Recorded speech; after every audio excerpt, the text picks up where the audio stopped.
Hello and welcome back to RareRoo Crafts. I'm Sarah and I'm jumping on today to share with you how I've made these gorgeous cards. I absolutely love them. They're perfect for just little notes to say hello to people, to pop into Happy Mail, if you're doing racks, that sort of thing. They're really lovely, simple but really effective cards to have on hand to add into anything you want to. So I thought I would show you how I'd made them. Now I am using this die that was sent to me by the lovely NBEADS. If you've watched the unboxing video, they sent me a whole rake of beads and charms and all that sort of stuff, but they also sent me this lovely die. And this was the first thing that I wanted to play with because, as most of you will know, I really love anything to do with die cuts. So I've got my bits of paper that I haven't taken out my die. Naughty me. I always take my bits out before I store my dies. I don't know why. I've just got an obsession with it. But anyway, that's the die. So to start with, we're going to need some bits of cardstock. So I have opted to use little note cards, just ones that I had in my stash. These are little craft ones. And I think I picked these up in the pound shop or Home Bargains or BM Bargains, something like that. And they're just little, let's have a look. They are just under 14.5 centimetres by 10.5 centimetres. So what I've done is I've cut down some panels. So as you can see on my sample one, I've got a little silver rim all the way around. So I've just cut, just smaller than the front of the card, a silver panel. And I'm tight, so I've cut out the silver, the middle, so that I don't waste that cardstock. It makes it a little bit lighter to post. And also I don't waste the cardstock that was in the middle because I'm really struggling at the moment. I normally get my gold and silver card from B&M Bargains, but they haven't had any for months and months and months. So I am being really super tight with what I have got. So I've cut the middle out of that. And then I've cut panels, again, just slightly smaller than my silver bit so that I get the silver edge around. I think I've done a sort of 2 millimeters smaller on each side on two sides for this. And of course you'll just cut them to whatever size card you've got. The paper that I'm using today is this watercolour. It's by Dale Rowney. I've got this because it's in the pound shop at the moment in the UK. They are selling these 5 sheets of A5 for £1. And you get, I think it's 2 or 3, I think it's 2 out of each sheet for this size cardstock. But obviously, again, it'll depend on the size of your cardstock. But I find that distress inks blend beautifully on this paper. So I've bought quite a few packets of this paper. So again, I've just cut that down slightly smaller, and all I've done is I've used a ink blending technique. So I've got some of these brushes, these makeup-y brushes. I've got some that I use for the normal distress inks, and then I've got a separate set that I use for the oxides. The one thing I will say is I bought these from in Bargains, I think I've got these ones from, or AliExpress, I can't remember, one or the other. But the ones with the gold handle are not as good. The handle on them does tend to break, which is why this one is covered in tape. Whereas the black ones that I've got for my original distress inks, these are much better, and the heads on these don't seem to be as fragile. But it doesn't matter, I just hold the head a bit more when I'm working on it. So what I have done is I've picked, with the other ones, 3 colours. So I haven't done anything purple yet, so let's go purpley. So I've got Victorian Velvet, Milled Lavender, and I've got Seedless Preserve. So I'll go lightest to darkest. So I've got a big scrap block of, this is just an A3 kids scribble pad from Home Bargains, and I just use it to stop my desk from getting dirty. And all I'm going to do is get some of that distress ink, and starting from the bottom, I'm going to start putting some of this lighter colour onto my cardstock. And that's why I like this particular paper, because it does seem to blend the colours quite nicely. Then I'm going to go to the next sort of colour, which on this one is Victorian Velvet, and sort of through the middle I'm just going to bung a bit of that colour in the middle there. And then I'm going to go to my darker, and it doesn't look particularly blended yet, but we'll go back and I am just sort of wiping my brush off in between so that I don't contaminate the ink, other ink pads. And then I'm going to, oops, I'm going to pop some of this. Just drag that one. It went quite heavy at the beginning there, so I'm just going to move that all the way down to the bottom. And like I say, that's the beauty of this paper that I found, is that it does give me a minute or two to move the ink about a little bit. There we go. Right, now I need a piece of kitchen roll so that I don't get fingerprints all over it as I'm working, because as you can see I've just put some fingerprints on there. Right, and now I'm going to take off that darker ink onto my scrap pad. You could have a piece of paper off to one side that you could sort of collect it all on and use as a background on something else, but I do sometimes use these actually on projects because they end up with lots of colour on. I've got a clean one for this just so that you didn't have to look at a filthy background, but you know. There we go. So you can see that that line is now sort of blending in.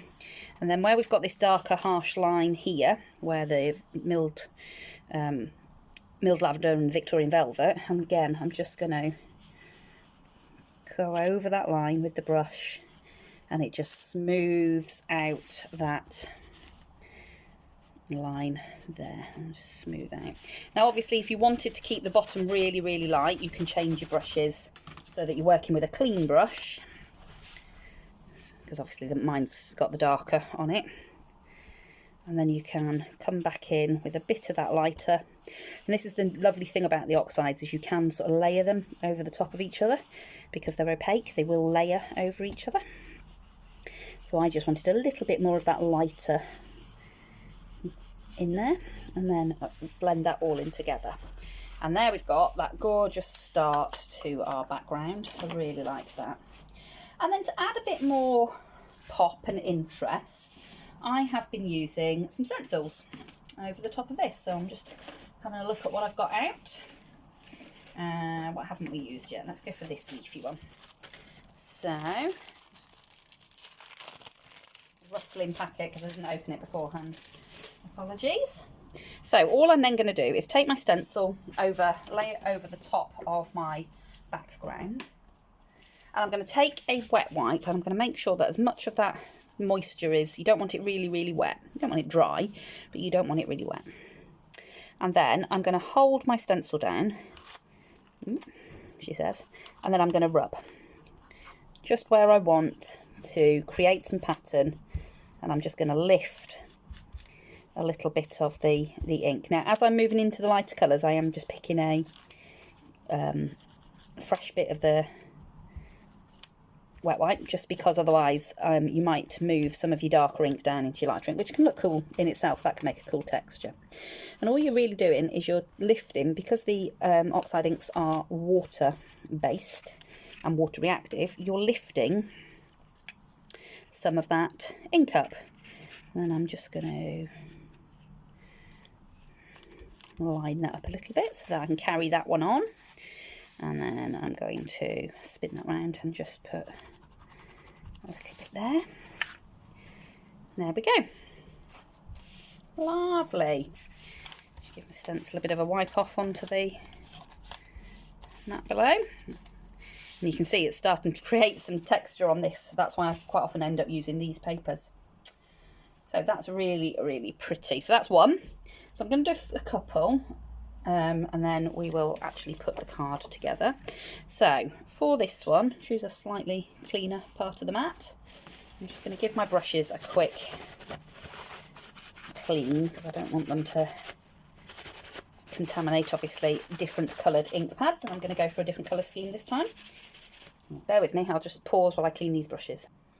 Okay, I've just given one a bit of a wash and put it out to dry because I couldn't brush it clean. This time I've decided to go for some blues, so I'm starting with tumbled glass, and again I'm just going to start down the bottom here and work the colour into the cardstock. Now you've just got to be aware that obviously I have got other inks down on this paper, and I might end up inadvertently dragging some in. It doesn't bother me too much. You know, it's a bit of an abstract background, but if it did, if you were doing something where you know you only desperately wanted the blues, then just put a clean piece of paper underneath you. I've picked the cleanest sort of part that I can on the mat, but you know, it is what it is. So next I'm going to go in with a bit of Mermaid Lagoon, and I'm going to drag that all the way across there. See, that one's quite a vivid streak, but we will blend it all together in a minute. So take as much of that off as I can. These are dried, so I don't think they're going to merge too much now. Okay, and then I'm going to take Faded Jeans for the last stripe, and I'm going to work some of that in all the way across the top. Doesn't seem to be quite as juicy, this pad. That's my other phone.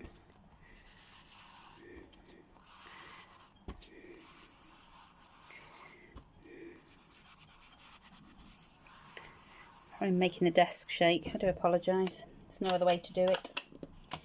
Okay, and then I'm going to take as much off this brush as I can and blend them all together. Just go over the top. If it's getting a bit muddy or sort of the dark's coming too far down, just make sure that you take a bit off of your brush. Obviously I've got a little fingerprint there, I've just touched it with my fingers. The moisture in your fingers will make it,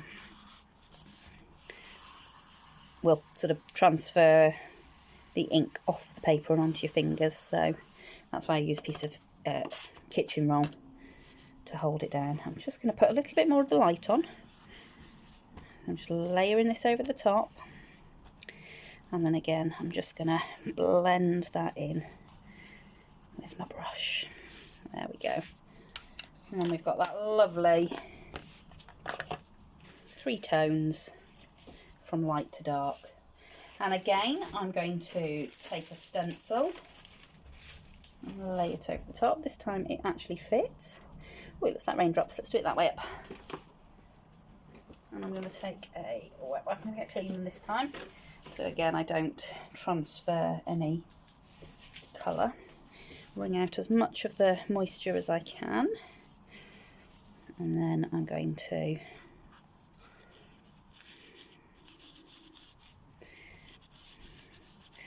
this one I'm not worrying too much about whether I transfer colour down, because I think that might look quite cool. Oh wow, look at that. That is awesome. I love it. That one is brilliant. And it does sort of bow a little bit because I've just made it moist, obviously, with the wet wipe, but it'll flatten back out as it dries. So, again, set that one off to one side. And then I've got one final one, which I don't know what colours to do. Why don't we go... choices. What about...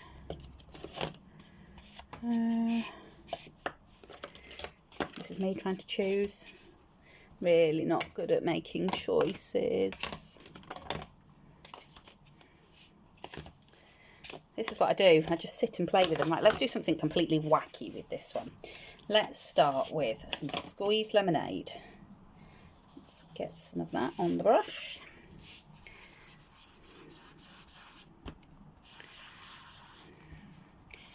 I'll have a stripe of this down the bottom. Now, the thing you've just got to be cautious of when you're using different colours and you're from different like families is that obviously as they pull them together, if they're still wet and mixable, you could end up with mud. So just be mindful of what colour you're mixing into what colour. And you know, I don't really care with this. I think it's going to look cool no matter what. But yeah, you just want to make sure that you're happy that, like, if I mix this green with this yellow, obviously I'm just going to get a slightly different green. so that's fine. But if you don't want a particular colour to emerge, you just need to be mindful of what colours you're mixing into each other. So that's that one. And then I'm going to go with some picked raspberry. See if I can find a brush that's not been used. What's that one got on it? Looks like it might be alright. And we will go picked raspberry. I'm going to flip it around to do this one.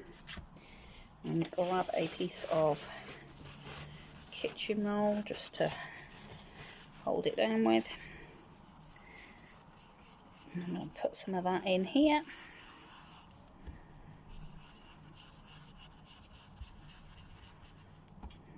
Like so.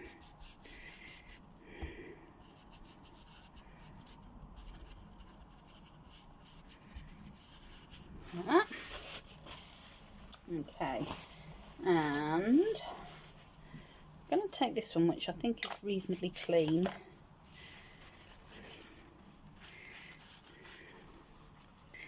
Start blending.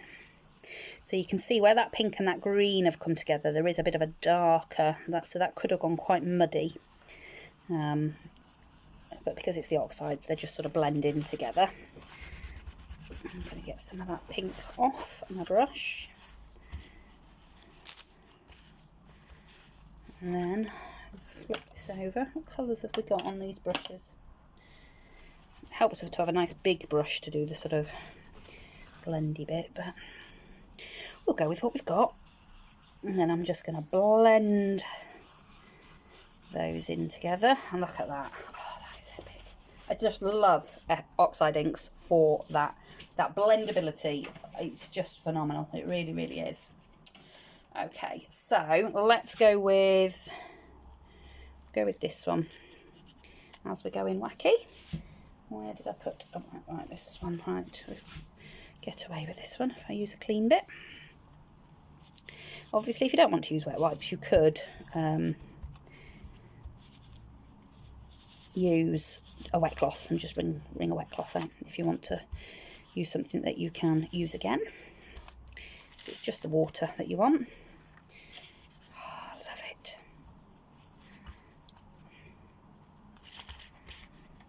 Oh, I just love it. Absolutely gorgeous. Okay, so I'm going to leave those other two to dry and we will just come back to this first one that we started with. So I've got some regular Distress ink, which is just in black soot.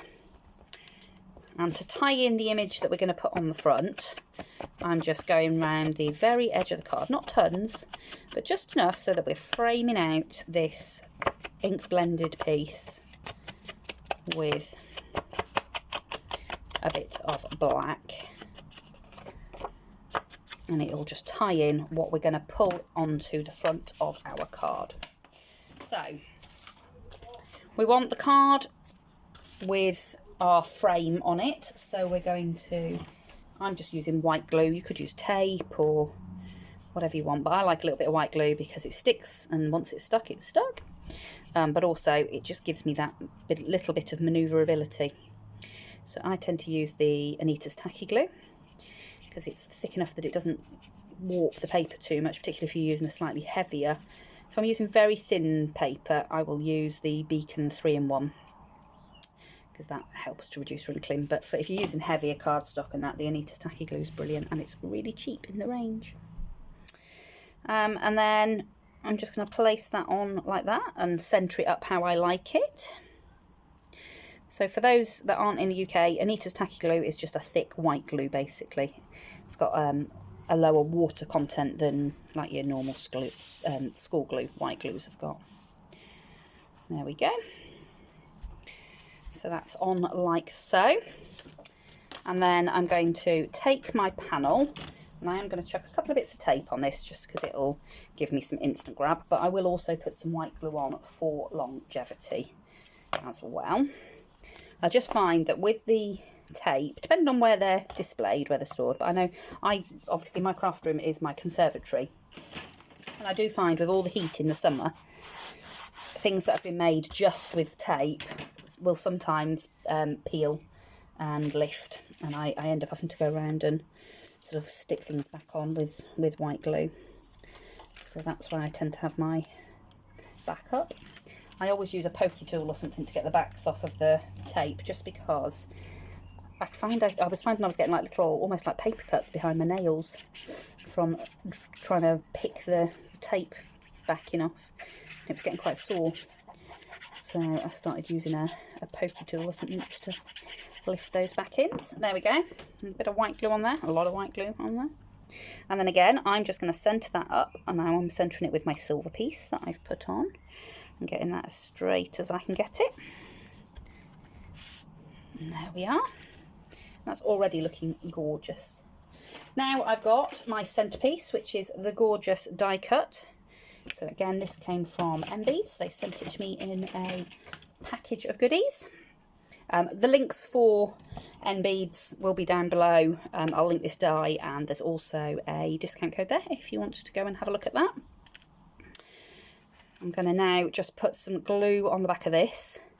Now you can do this in lots of ways. Some people will like put a bit of glue and pat it on. I sometimes do that, but because I'm in the conservatory today and it's actually quite warm here in the UK at the minute, I'm finding that the glue's drying because it's a thinner layer. It's drying before I can get the whole thing covered.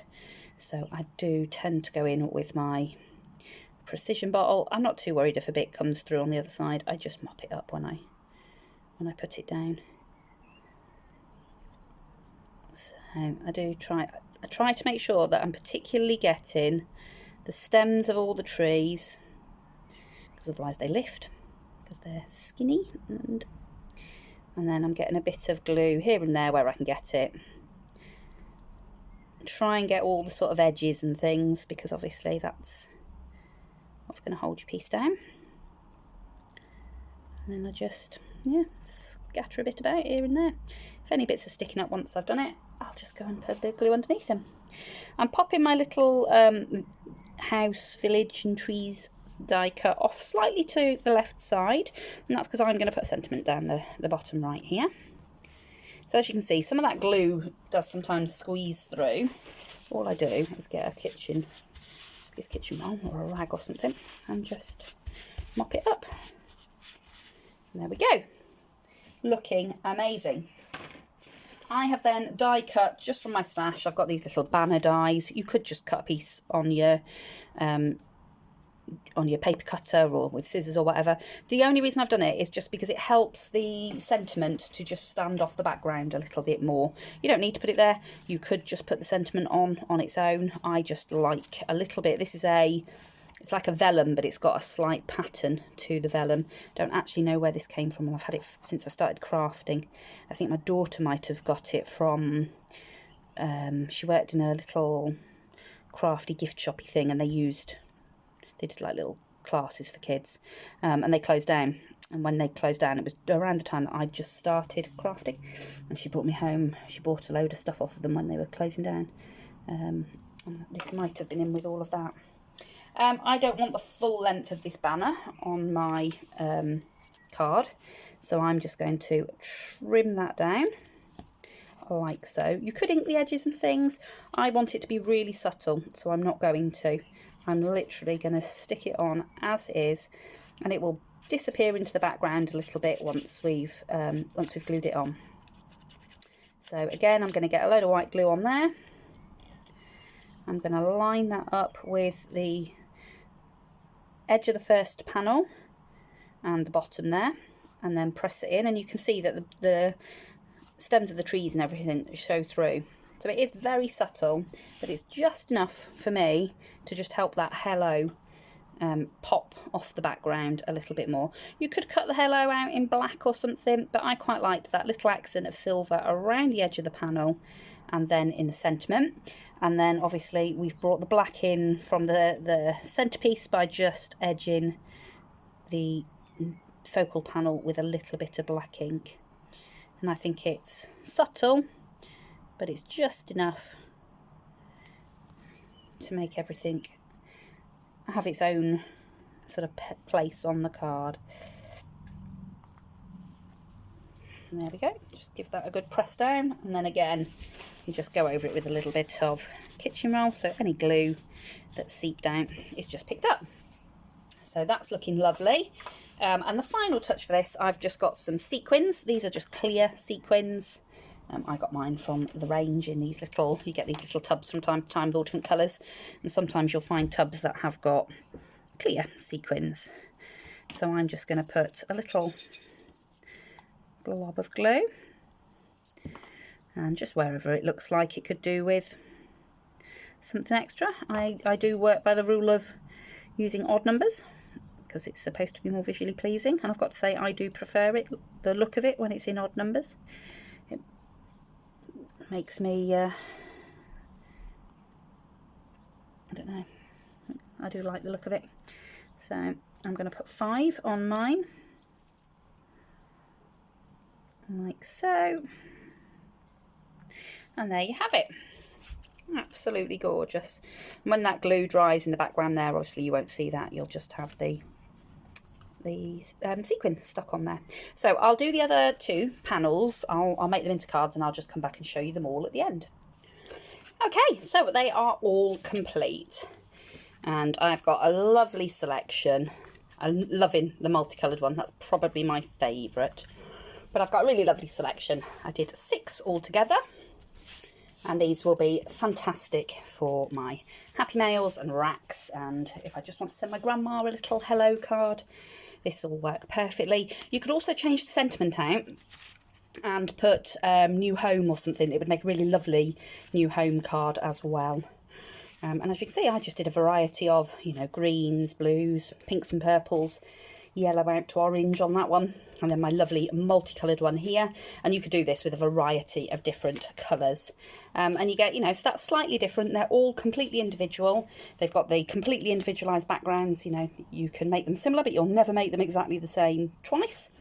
And you can use a variety of different stencils. This one I went really lightly with the water, so it's really subtle.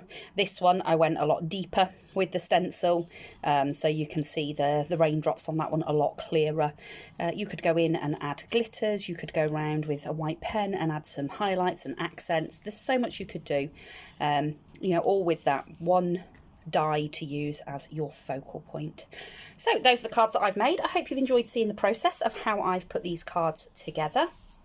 Like I say, links for everything will be in the description box below, and I will be back very soon with some more crafty ideas using the items that have been sent to me. Thank you so much for watching, and I will see you all again very soon in another crafty video. Bye for now.